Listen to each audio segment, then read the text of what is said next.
David, because you're teaching, you're going to teach for a Dutch audience, and Yes. I guess that the international audience already know who you are, but we don't know. So maybe you can do 2 seconds about expanding on what happened before Amsterdam and after Paris. Yes. Okay. Um, well, actually, that Amsterdam bus trip really, I'm not exaggerating, that really did mark a turning point in my whole life. I grew up in New York City, um, and my education, I went to Harvard College, and I studied government there, and I started writing for the humor magazine there, the Harvard Lampoon, and that led to a career writing for different television shows in Hollywood, including The Simpsons and Malcolm in the Middle and Third Rock from the Sun. If you know any of these shows where you are, um, I'm doing a show right now for Adult Swim, an animated show called Final Space, a sci-fi animated show, which is very cool. I What is recommend it. Adult It's on Swim? international Netflix. What is Um, Adult Swim? It's Adult Swim. really swim? No, it's the name of a network, a TV network here in the Oh, United okay. States, but it's on international Netflix. It's called Final Space. It's a cool show. Anyway, but somewhere along the way, even though I didn't grow up in a traditional Jewish home, um, I started keeping Shabbos and studying Torah and things like this, and so it was really on that bus trip from Amsterdam that I really decided I'm going to start to observe the to Shabbat in a classical way, and so it really was a turning point in my life. I'm not joking. It's So pretty remarkable, because normally it is the other way around. So people lose all sorts of discipline after Amsterdam, but okay, yeah, perfect. the thing is, life is very mind expanding, and if you really expand your mind enough, then all of a sudden, you start to see God every place, or I you know, can. I know. Actually, I just thought Good. about So, this. We both grew up in New York, so we're really both from New Amsterdam. right. That's true. But you New didn't York meet was in when originally you, called New Amsterdam. yeah. Okay, you're going to do a show about Chanukah, right? So, Well, yeah, I'm going to juggle. it is a gig. It is a gig. Yeah, sure. Yeah, it's a gigabyte. Yeah, so Okay. what we're going to do is something we haven't done. I can't say we haven't ever done it before, because we just did it an hour ago, because I screwed up on the times. I'm really good at screwing up. In fact, I was thinking about having screwed up. I'm imagining after 120 years, my tombstone will probably just be a giant screw. But I blew it, but at least it gave us a chance to do a rehearsal. And we modeled this after the American South, where they have an idea called dueling banjos. So this is going to be dueling Yidden, where we take 4 different subjects about Hanukkah, and we each take 5 Jewish minutes, because neither of us were really good on timing. And we present the same idea from different perspectives. So that's kind of what we are going to try to do. And so the 4, I'll just run through what the 4 are, and then we'll go through them one by one. The 4 points we'd like to cover tonight is, what was the miracle of Hanukkah? That's what it's at least titled. And the second one is called conflict resolution. And the third one is called, why is the mezuzah on the right side of the door and the lighting of the Hanukkah is on the left side of the door? And the fourth one is 3 tomatoes, here it is. The fourth one is the original menorah, something about the original menorah. So, Reb David, if you're ready. I want to warn my audience, or your audience actually, that if you don't understand anything, don't worry. You will understand something next year or the year after. But don't worry if you don't understand anything. It's fine. Just listen to the rabbis. Well, okay, fine. I mean, listen, I'll say this differently. If you don't understand anything, that's perfect, because neither do we. The only difference is we act like we do. But in truth, No way, Jose. You know, the highest level of wisdom is ad shelo yada, until you realize you know nothing. So I bless us all. We should reach the very high level of knowing nothing. Because when you think you know Amen. something, it's very dangerous. So, okay, nothing. Right. Okay. The first one, what was the miracle? Please. Okay, so what was the miracle of Chanukah? And there's a classic question that's asked about Chanukah by one of our greatest rabbis, Rabbi Yosef Kara, and this was a few hundred years ago. And listen to the logic behind this, because if you haven't heard this question before, it's very wonderful. And believe it or not, they say there's over 100 answers to this question. Okay, so here's the question. Everybody knows the story of Chanukah. The Jews found this one little jar of oil, which was just enough oil to last for one day.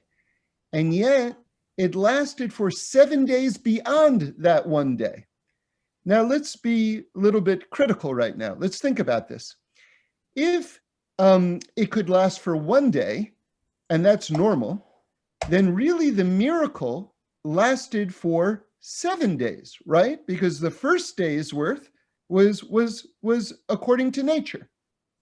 So if that's the case, if the miracle was really for 7 days, why do we celebrate Chanukah for 8 days? Does everyone hear the question? A very good question, right? Now, like I said, there's over 100 answers to this question. So I'm going to give you my favorite answer. My favorite answer is that that first day where there was just a normal jar of oil and it lasted for one day, there is nothing normal about that. Nature itself is a miracle. Everything around us is a miracle. You know, the Rambam says, do you know what miracles are? Miracles, do you know what nature is? Do you know what the natural order is? Miracles that we've gotten used to, that we've grown bored of. You know what I mean? Like the sun rising and the sun setting, awesome miracles. But it's like, we're like, oh, give me something new. I'm already bored of it. But the truth is, the Ramban, another one of our greatest rabbis, says the following, and almost an alarming point. It's so radical, really. He says that anyone who doesn't appreciate that every single thing in life is a separate, independent miracle has no portion in the Torah of Moses.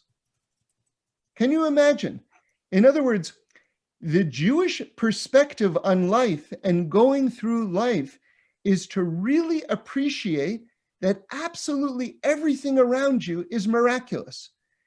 And with that in mind, I just want to say the following, which is that if you want to appreciate the world more, if you want to appreciate your life more, understand that nothing has to be the way it is. You know, I had an event that happened in my life. I started going to a daily minyan after I got married. And I always got called up for an aliyah. I'm a Levi, so I get that second aliyah, that second calling up to the Torah to make a blessing. And it was a very small minyan. And I was so happy. I was like, wow, every single time I get the Levi aliyah, I get called up to the Torah. This is so special. And then all of a sudden I realized, oh, that's because I'm the only Levi here. That's the reason why they're giving it to me. I'm the only one. And the day that I had that thought that I'm the only one, there was another Levi there and he got the aliyah. And I realized something very important, which is just because something happens every single day doesn't make it any less of a gift. All right. I'm not really clocking the 5 minutes, you know, but it was like 5 minutes-ish. So now it's your turn to clock me. Okay. So I'm gonna pick up on an idea that Reb David was talking about, and this is from the teachings of the Maralmi Prague. And he says as follows, that the ultimate purpose of a human being in this world is the unification of heaven and earth. that we are like the Hebrew letter Vav, which is like a tzinor, which is like a pipe that is enabling the higher world to channel through our activities into the lower world. And the more that we cleanse out this vessel and make room for this light to come within and without us, the more that heaven, Shemayim, and Aretz, the earth, ultimately come together into one. That's how the Maharal explains it. And he explains that the modus operandus, the way in which the world of nature, earth, exists, the algorithm that a person has to crack to be able to get out of the shell of nature and to see what's inside, is to realize that there is nothing natural about nature. As David said, nature is completely miraculous. Conversely, the algorithm that one needs to be able to open the heavens, the world, let's say, of the miraculous, of miracles, is to realize there is nothing miraculous about a miracle. A miracle is completely natural. So the world of miracles has its own operating system. It has a natural order in which miracles operate. And the world of nature's natural order is completely miraculous. So as someone begins to see the miracle in nature and the nature of miracle, these are the two chords that one can use to pull the two worlds together. So then in a practical level, what is the functionality of a miracle? So Rabbi Samson Raphael Hirsch points out that the word in Hebrew for miracle, spelled nun samech or nes, is also the word for banner or flag. Meaning when you have a parade or you have a march or there's a lot of people, the flag or the banner which rises above it, whereas most people, let's say there's a certain level of where all the people are, but this protrudes above. And therefore this symbol that rises above the normal, let's say, height level, it becomes the call to, it becomes the rally point. It identifies what we call in Hebrew the klal, the group. Each one of us is a prat, is an individual, but simultaneously we are part and parcel of a tzibor, of a community. So the miracles that occur, let's say in the Bible, the miracles that occur in the Talmud, the miracles that occurred in the Baal Shem Tov, and the miracles that occur in our lives are wake-up calls so that we don't fall asleep within the world of nature. And therefore the Hanukkah miracle, if you will, was to tell us metaphorically on one level that even when our lives, God forbid, can seem to be in a very dark place where there's no way out of that darkness, the truth be told is that there is an inner capability to ignite light from within ourselves. And that's what the menorah is. It's not a bonfire. It's not a huge event, because huge events go up and leave us down like sugar buzzes, but it's one small candle. And that one small candle lights your small candle, lights her small candle, lights his small candle, etc., until the whole world becomes lit. And it all happens through that process of not falling asleep in the world of nature, but having that flag to show us that there's something greater leading us to something more meaningful in our lives individually and collectively as a community. Beautiful. Thank you. Okay. So now we go on to round two.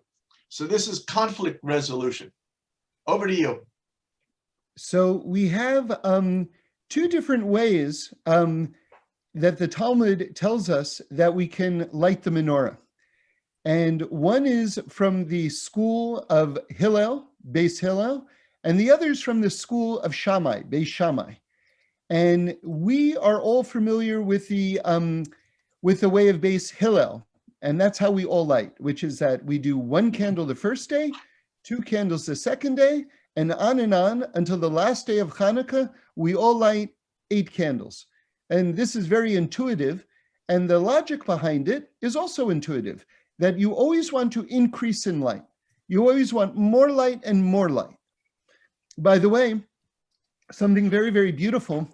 You know, in our hearts, we want to know, how come the redemption hasn't come yet? You know, God implanted perfection into the world from the very beginning.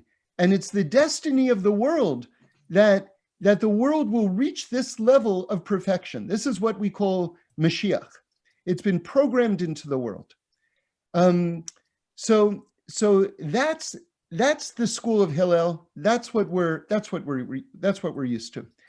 But there's a more challenging sort of like way to light the menorah. That's the school of Shammai, which is that the first night you start off with 8 candles, and then the second night 7 candles, and then you culminate with 1 candle on the 8th night. So that's a little less intuitive, right? It seems like you're decreasing in light. How could it be that that's one of the Torah authorized ways to light the menorah? So I want to try to give an explanation for Beis Shammai, starting with 8 candles and ending with 1 candle. And that's that the destiny of the world is to have that one light at the end, meaning to say the destiny of the entire world is for all of us to understand collectively that there's only one God, that there's only one power in the entire world. And I can tell you, if you look at society today, you see that the world is moving toward oneness. The fact that all different parts of the world, it used to take a lifetime, or you could never reach from one country to another country, or one side of the globe to the other side of the globe. Now we have airplane travel, which connects the entire world and turns it into one neighborhood. Now all the economies of the world are tied together in the most amazing way that if one economy falls, it can trigger another economy. You also have a phenomenon, Facebook. You have 1 or 2 billion people in the world who are all friends. So you see, the entire world is moving toward oneness. If you think about the internet, it's amazing. The entire history of humanity and civilization you have access to in seconds on your phone, which you carry around in your pocket. So you see, the entire world is moving toward the revelation of oneness. It used to be that the idea of the next world, that we're heading toward this next world of perfection, was just the realm of believers. But now what's so interesting is that in mathematics and in physics, they say there are dimensions which exist, which you can't see with your eyes. And so here you even see that belief and academia are also moving toward oneness in this grand recognition that there's only one power in the entire world, and that's what we call God.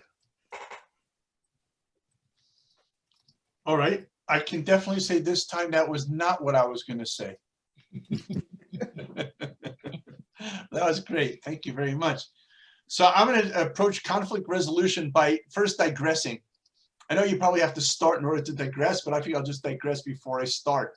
And I want to give you an unbelievable classic example of how Jews scratch their left ear with their right hand by showing you the Talmud concept of resolution. For example, the Talmud is bothered by 2 separate sets of biblical verses. Both of them are discussing the architectural design of the tabernacle, the Mishkan as we call it, and more specifically, the placement of the ark, where the tablets were stored. And one verse or set of verse explains that the distance between one wall to another wall is 20 amot. I think that's called cubit. I don't know what a cubit is, nor an amot, but whatever it is, 20 units. And then in a completely different area, it says that the width of the ark, was 10 amot, and the distance from the end of the Aron to one wall was 10 amot, and the other to the other was 10 amot. Now, I wasn't really ever good in math, screwed that up also, but nonetheless, I could see that if I look at the first set of verses, the distance from one to the other is 20, and the second set of verses, the distance 10 plus 10 plus 10 is 30. So the Talmud saw this, and the Talmud said, as you say in Dutch, "Que pasa, senor?" Right? They were like, what's going on here? And so only in the way that the Talmud could classically come up with an answer, it said, oh, very simple. The ark exists and does not exist. That was its answer. So therefore, if you are looking at the moment when the ark exists, so then the area was 30, because you have to make room for something when it exists. But if you're looking at the ark when it doesn't exist, then it doesn't need any room. So it's 20. But the idea, of course, is that the ark represents the idea of the heart and therefore the symbolism of thought. We are our thoughts, and yet our thoughts physically occupy no space and yet completely absorb our life. Okay, next conflict resolution, the one that David was talking about. We have Beis Shammai telling me I'm lighting candles, beginning 8 candles and going down to 1 by the last night. And I have Hillel telling me to go from 1 all the way up to 8. What do you do? Can't do both, right? In fact, to just tell you a story, pop back in my mind. I don't remember what year it was, but I used to volunteer in the Israeli police force. And it was a Saturday night, and I had my Davy Crockett, my Strymel fur hat on. And in those days, I had a long beard, and it was even red, and my payas, which now I tuck up inside my brain so you don't see them. But I was, wearing the very Hasidic garments, but I had my flapjack bulletproof day glow police on and my M1 rifle. And we were down at the Shar Eshpat, one of the gates to Jerusalem, Old City. And I was positioned on the other side of the street I was supposed to stand like this with a rifle. And the 2 officers, one from the police department and one from the army, were on the other side with flashlights stopping cars. And they said to me, if I see a car not stop, I should shoot the car. Right. So I'm there, and you should see like the buses, the buses were coming in filled with religious Jews coming to the Western Wall, and you could just see their heads going, what? As they're looking out the window at this guy with a Strymel with a gun. Anyhow, so all of a sudden, sure enough, lo and behold, one car just floors it. You could see already he wasn't going to stop. And the police officer yells out, shoot, shoot. And I realized, because I am actually, maybe one thing I don't screw up, I'm a really good shot. And I realized I could take this guy out. But the army officer yelled out, don't shoot, don't shoot. So I'm there and stuck in the middle. What do you do when one officer is telling you shoot and the other one's saying not to shoot? Well, you'll never know, because we're going to go back to our class. So now you have these choices between, do I light from 8 down to 1? I'll post it later. Or obviously I'm alive to tell this story, so it's not that exciting. Or do I light from 1 to 8? And make it worse, the sages say, Zeh v'zeh divrei Elokim chayim. Both Hillel and Shammai are the words of the living God. Hello? Really? What? How does that work? So here's the amazing answer. If you look at 8 to 1 and it's going in this direction, and you look at 1 to 8 and it's going in this direction, clearly they're going in opposite directions. Wrong. It's only clear if you don't see the whole picture. But when you see the whole, when you see the circle, when you see the complete frame, now watch what happens in a wheel. The top part of the wheel is turning this way, and then the bottom part of the wheel is turning that way. And yet the whole wheel is going in the same direction. So therefore, Shammai and Hillel are showing us 2 sides of a whole. That's why they're both correct. Shammai represents a heavenly idea. It represents spirituality impregnating itself into the physical world. Therefore, it begins with a dynamic light of the infinite, which the number 8 symbolizes, and shows that it can capitulate all the way down into the single individual. Hillel, on the other hand, is talking about the greatness of the human being, that one human being can change the whole world. One Gandhi, one Martin Luther King, one person can change the whole world. By turning the light on inside, you will turn the light on to the person next to you, and to next to you, and to next to you, and to next to you. And so therefore, there is no conflict whatsoever, but rather they both represent two aspects of the same whole. Okay, Reb David, you're up for, unless this is, yeah. I think this is the one you're going to start with. Nice. Okay, I thought since we already threw our cards on the table last time, okay, good enough. I'll start again. All right. So the one on this round is the idea of the mezuzah on the right side of one's door, and the menorah is on the left side of one's door.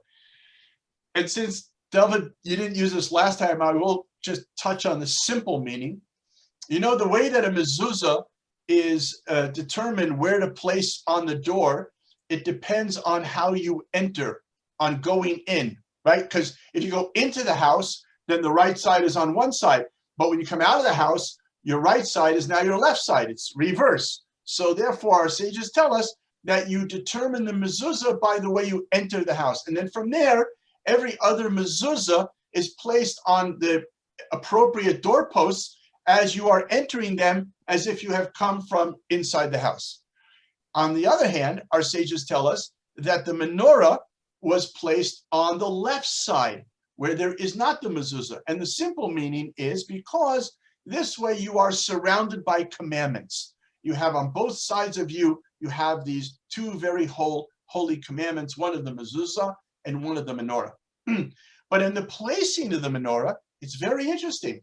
The sages say that the menorah has to be above, again, another measurement, it's called a tefach, which usually means the breadth of a hand. It has to be above 3 tfachim from the ground. Now, the simple reason is because something which is within 3 tfachim of the ground is considered part of the ground. So it can't be part of the ground. On the other hand, it could be as low as 3 tfachim. Why is that important? And not only that, why is that amazing? Because the divine revelation never comes into this world lower than 10 handbreadths. How do we know this? Because back to the ark, the height of the ark with its lid was 10 handbreadths from the ground. And on top of it were the two angels called the Kruvim, cherubim, and these between them came the voice of God that spoke to Moses. So they learned from this that the voice or the presence of God never comes below 10 handbreadths, except on Hanukkah. On Hanukkah, the holiness can penetrate down to the lowest level of darkness. And therefore, unique to Hanukkah is that the divine presence can come all the way down to the absolute minimal, which is 3 handbreadths from the top. Why is it on the left side? Because in classic Jewish geography, unlike the atlases which we are used to, when you look at an atlas, north is always in front of you, or it's on the top, which means that east is to your right and west is to your left and south is behind you. Okay, in Judaism, we don't do that. In Judaism, we always determine east as in front of us. So if east is in front of us, then the right side is the south and the left side is the north. In the temple, the menorah was placed in the south. South is associated with wisdom. And so the menorah, which I'll talk about later, the menorah, which is this idea of wisdom of light, its wicks had to face the north, because the word for north in Hebrew means hidden. Just like on Passover, when you hide the matzah, it's called svon, which is the word for hidden, which is also the word for north. So therefore, the function of the menorah was to take its light and bring it into the darkness. And the north is therefore on the left. So the menorah is on the left side of the door, meaning that we take the light of our wisdom of the south, if you will, and we penetrate into the darkness of the left in order to eradicate any darkness, only leaving light and wisdom in the world. Awesome. So, okay, guys, I know we just met, but can I share something personal with you? Is that okay? So, so this question, Gedaliah sent me. He said, okay, one of our topics is going to be, why do we put the mezuzah on the right and the menorah on the left? And I didn't really have a good answer for this. And so before I went to bed, I prayed to God, please send me an answer. And so what I'm telling you right now is the answer that I woke up with. I didn't think about this answer. I woke up with this answer. And the reason why I'm sharing that with you is because I want you to know that the Torah is alive. The Torah is alive, and the Torah is endlessly deep. In fact, I'll tell you a story about how deep the Torah is, okay? So I once was attending a class. It was an introduction to Judaism taught by our dear friend and teacher, Rabbi David Aaron. I walked in on the first day of the first class. And I had been learning for a little bit, but these are deep classes. Anyone at any level can enjoy them and learn from them. So this is how Rabbi Aaron started the first class on the first day. He turned to the students there and he says, "What's the Torah?" And someone raises their hand and says, "A book of laws." And he says, "Excellent." And he writes down on the blackboard, "A book of laws." Then someone else raises their hand and says, "A book of history." He says, "Excellent." And he writes down on the blackboard, "A book of history." And then I raised my hand. He said, "Go ahead." And I said, "The Torah is the infinite compressed into the finite." And he said, "Okay, let's hold off on that for a moment." So anyway, you should know that the Torah is the infinite compressed into the finite, and there are endless depths to it, endless depths to it. And it's communicating to us on so many different levels, including the mathematical level. Every single letter has a different number that correlates with it. And so from viewing the letters as numbers, sometimes you can get tremendous insights into hidden aspects inside the Torah itself. So with that as an introduction, let's approach this question. You are supposed to light, or one of the classic traditional ways of lighting is with the mezuzah on your right side and the menorah on your left side, and you are in the middle. Well, interestingly, the letter mem is the same for both of these things. Mezuzah begins with the letter mem, which is the number 40, and menorah begins with the letter mem, which is the number 40, which means that you're standing between two 40s. Now, if you know a little bit about Jewish history, that sort of reminds us of a very famous period in Jewish history, because when Moshe went up to Mount Sinai to get the Torah, he was up there for 40 days. That's a mem, 40. And then after the tablets got smashed, he went up again the second time, and he was also there for 40 days. So when you're standing between the menorah and the mezuzah on a very, very deep level, it's like you're standing in between that period, between the revelation of the Torah the first time, and then it got smashed, and the second time when we got it all over again. And I'll tell you something very, very deep from the Ishbitzer Rebbe. You ready for this? Why did God decree it on some level that the Torah should be smashed the first time if we were going to get it again? And now listen to this answer. It's a heartbreaking answer. It's so beautiful, very deep. Because there are a lot of things in life, you don't appreciate them until they're taken away from you. And God understood on a deep level, we would never fully understand or appreciate or love the Torah unless it was first taken away from us, and then we got it again. But let's look at when we got it back, because this is a little bit of Jewish history that isn't as well known as it should be, and very, very important. When Moses came down the second time with the tablets, and these are the tablets we were able to keep through Jewish history, these second tablets. Do you know what day he came down from the mountain on? It was Yom Kippur, the day of forgiveness. Very, very important. The day that we really got the law, that we were able to hold on to the law, was on Yom Kippur, the day of forgiveness. And so now let's return back to us, standing between these two 40s. That first set of 40, I want to say, is all of the obligations being a human being in this world require. These are the laws that came down on Mount Sinai the first time.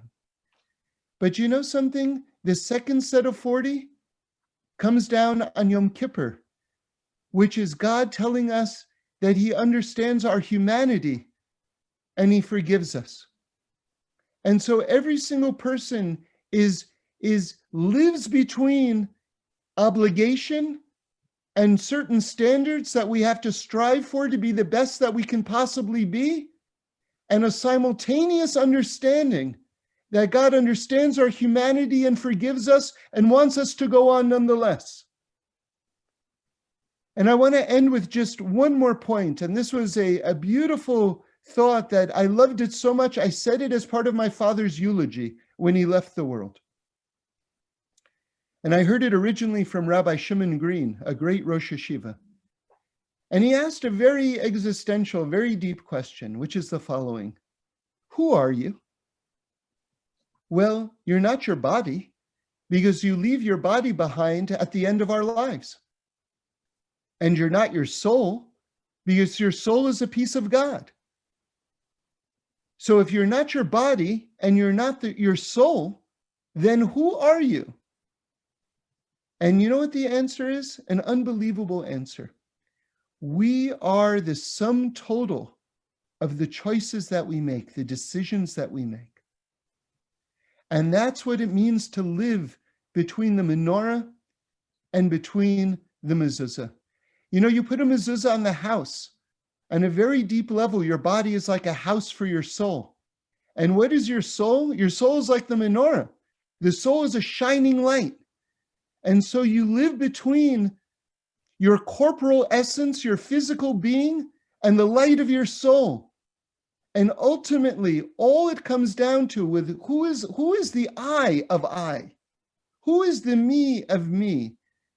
And these are the choices that we make in life and what we strive for. Shkoyach. All right. So we're down to the fourth segment, and that is something about the original menorah. And I think, David, this is your kickoff. Oh, yes. Okay. So about the original menorah. So the original menorah was just this conduit to bring a great light into the world. You know, there was an architectural curiosity about the Holy Temple, which was, normally speaking, windows should be wide on the inside and narrower on the outside, meaning to say that you want to increase the amount of light that came into the world. Or maybe I have that backwards. You know what? I'm going to skip to what I really want to say. Forgive me. We're going to do a Hollywood take two right now. So the light of the menorah. So I think a lot of people make a big mistake when they think about how the world started. They think that the world started with darkness, and then God said, Vayehi or, let there be light. And then from the darkness shined a great light. This is what most people think. But you know something? It's not true. Because before the world was created, all that existed was God. And one of the names of God in the Kabbalistic tradition is Or Ein Sof, which means light without end. A very poetic, beautiful name for God, light without end. And so the beginning of all of reality was not darkness. The beginning of all of reality is a great, great light. And God hid away that great light because he wanted to create a realm where there was a creature unique to all the spiritual worlds who would have something called free choice. Do you know that in the Torah tradition, angels don't have free choice? Are you aware of that? Did you know that? Do you know why? Because they have such a quantumly greater revelation of godliness that they can do no wrong because they're in front of this revealed aspect of God. They don't see all of God, but they see enough of God that they're paralyzed. All they can do is what God wants. But God didn't want just another class of spiritual robots. He wanted to create this unique creature, the human being, that's you and me, that would function in a realm where the light was hidden just enough where we didn't know if it existed at all. And where we could decide what we wanted to do. And that's called free choice. And so the amazing thing about the Jewish people, about human beings, is that we have the capacity to choose to do good. And that creates a light, which is the greatest light in the universe. It says that when we struggle and yet we do the right thing, it says that angels gasp in envy because they don't have the capacity that a human being has. And so our rabbis teach that when we light the menorah, that what we do is we create this channel where we put into the world an aspect of that original light. By choosing to attach ourselves to Torah, to the Jewish people, to the destiny of the perfection of the world, we create a channel where we increase light in the world. And not just any light, that original light of creation, which stands for the perfection of the world, which is the destiny of the world. Thank you. All right. So to pick up on that thought, I must say, I gotta say two little side comments quickly. One, I really thank you, Rabbi Tamara, for making these events happen, because it's at the point now when I look around at all these different faces in the boxes, I really feel like I'm looking at friends. It's really wonderful. It's really just thank you. Yes, in fact, as well, it's really just great. It's super great. And I don't even have to get on a freaking plane, which is even nicer. It's just like instant karma. So thank you for being wonderful. It's really great just to spend the time. And the second thing is, even though, you know, thank God we're doing these classes in China and in Nigeria and so on, this is the only one that I get to see little babies appear. So that's also kind of cool. And that's a, hello, little baby.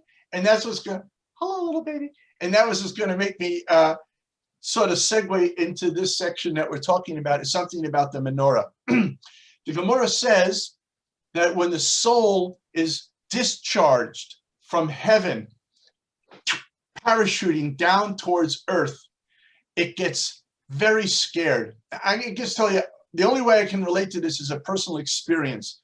It was 1970 something, and I was in Corfu in Greece, and there was a little kind of like island that you swam out to, and you risked your life shimmying up the thing, and the only real other way to come now was to dive or jump off the side. And once I got up there, I said, oh my gosh, I'm not going to do this.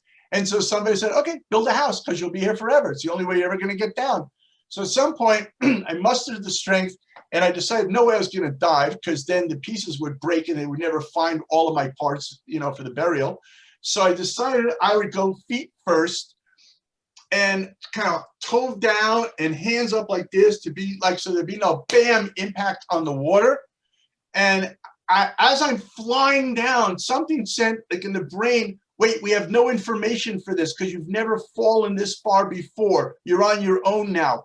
And then the next thing was, as the water was rushing up to me, which actually is my body flying down, it was, oh my gosh, how do I time my last breath? Because what if I do it too late? Or what if I take it too soon? Now I need a new one, but it's too late. So like all of this is rushing through my head and shoot into the water and just going down. And I remember trying to push my arms. I couldn't because it was just the thrust was so powerful. And meanwhile, it's getting really dark down there. And the deeper I was going, the darker it was getting. Obviously, I lived to tell the story. However, that memory of going down into the darkness is kind of how I understand the Gomorrah of the soul coming down into the darkness. And here it was radiating in divine existence, and now it's been sentenced to life on earth. And so when it comes down into this world, it says as it comes down, it sees the glow of the menorah. And when it sees the glow of the menorah, it realizes there is divine presence in this world as well, and it's comforted. And at that moment is the moment that the soul enters into the baby's body, which according to our tradition is when it's in the 40th day of pregnancy. And at that moment, the Gomorrah says elsewhere that a candle is lit on the head of the baby's forehead. And that candle enables the child to see from one end of the universe to the other. Because that light was the light that Adam and Eve had in the original creation, which allowed the whole world to be transparent. Nothing was opaque. Everything was visible. Everything was resolved because everything was understood in the context of a creation. That's why when Adam and Eve were created, their skin was made out of light, spelt or with an aleph. And after the sin, which is another class, the skin became with an ayin, which is or, meaning flesh. So that which was transparent now suddenly became opaque. A light that God used in that incredible godly light that David was talking about became hidden, but it existed for 36 hours, which is why we light 36 candles on Hanukkah, because we can now somehow reconnect and touch that light again. So what is this light of the menorah and how does it comfort the soul? So the menorah is equated to the human head.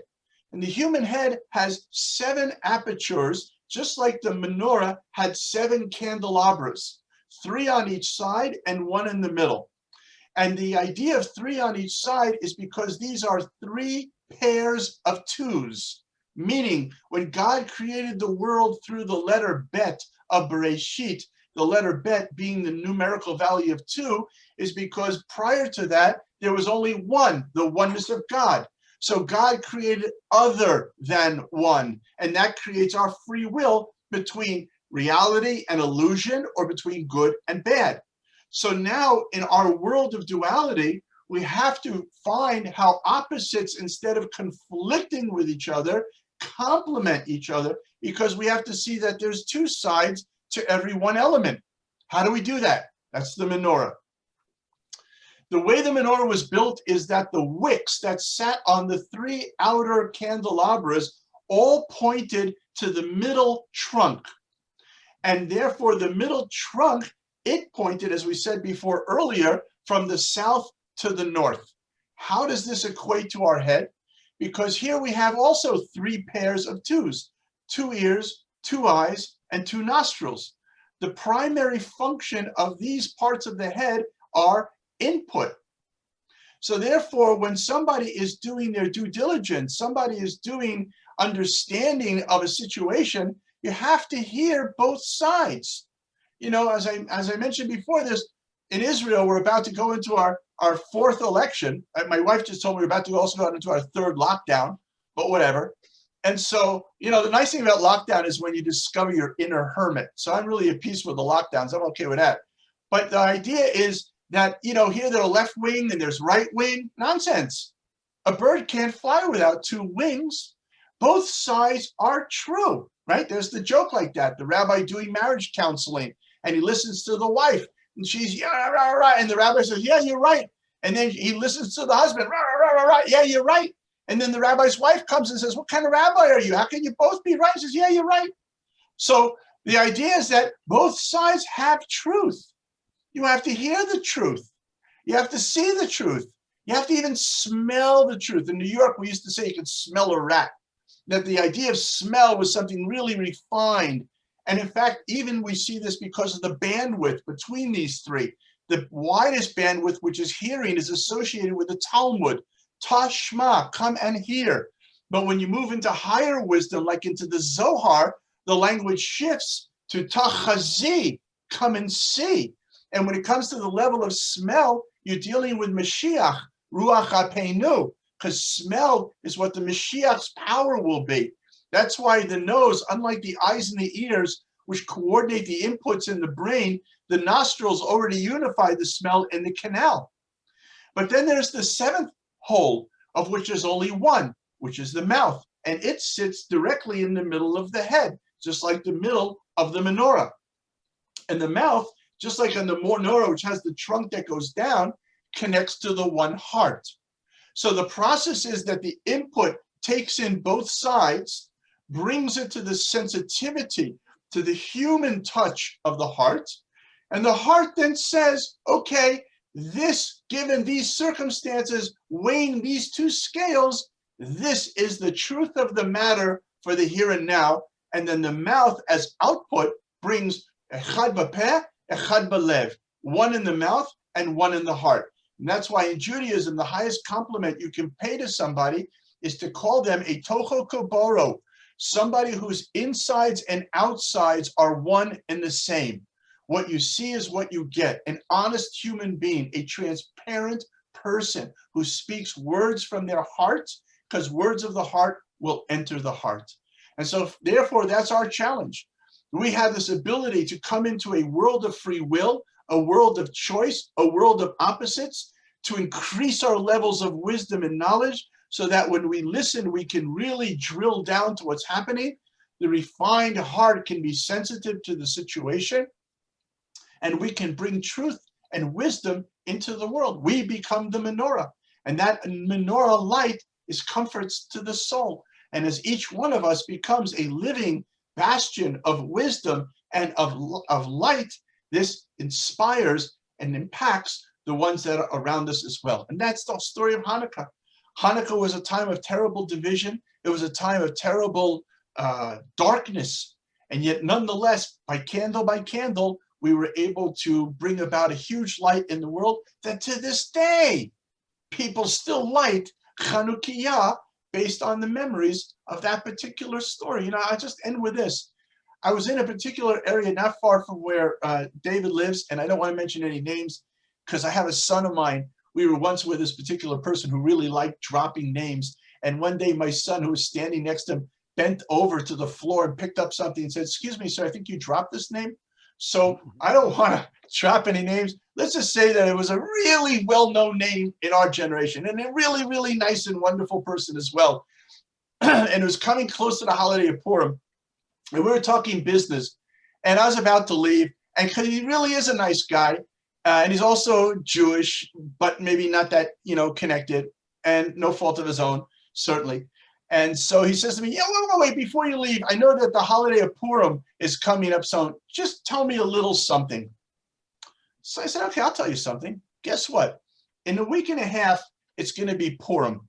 And in synagogues from Amsterdam to Alaska to Buenos Aires to Sydney, Australia to Moscow, all over the world, Jews and probably lots of non-Jews are going to go and hear the reading of the story of Megillah Esther on Purim. And they've been doing this every year, the same day, for hundreds of years. And you know what? They'll probably be doing it on Krypton and Pluto and Mars in thousands of years from now. The only difference is, in 1,000 years from now, unfortunately, nobody will probably ever remember your name. But in 1,000 years from now, people will still be talking about Mordechai and Esther. And obviously with that comment, I blew the deal and that was the end of the business deal. But the point being that when you see things in a kind of a timeline like this, rather than a timeline like this, you see the incredible eternity that's existing in our time. And I share that with you because once again, in just a few days from now, everyone will be lighting that Hanukkah candle. And that Hanukkah candle, you know, they make a big thing of the Olympics. They choose a place to take a flame and they go underwater and they run across a desert and eventually they get to Athens and they light, or wherever they're going, they light the flame. And it's like, ta-da!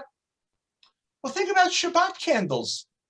Here was this woman named Sarah Imenu, right? The mother of all of us.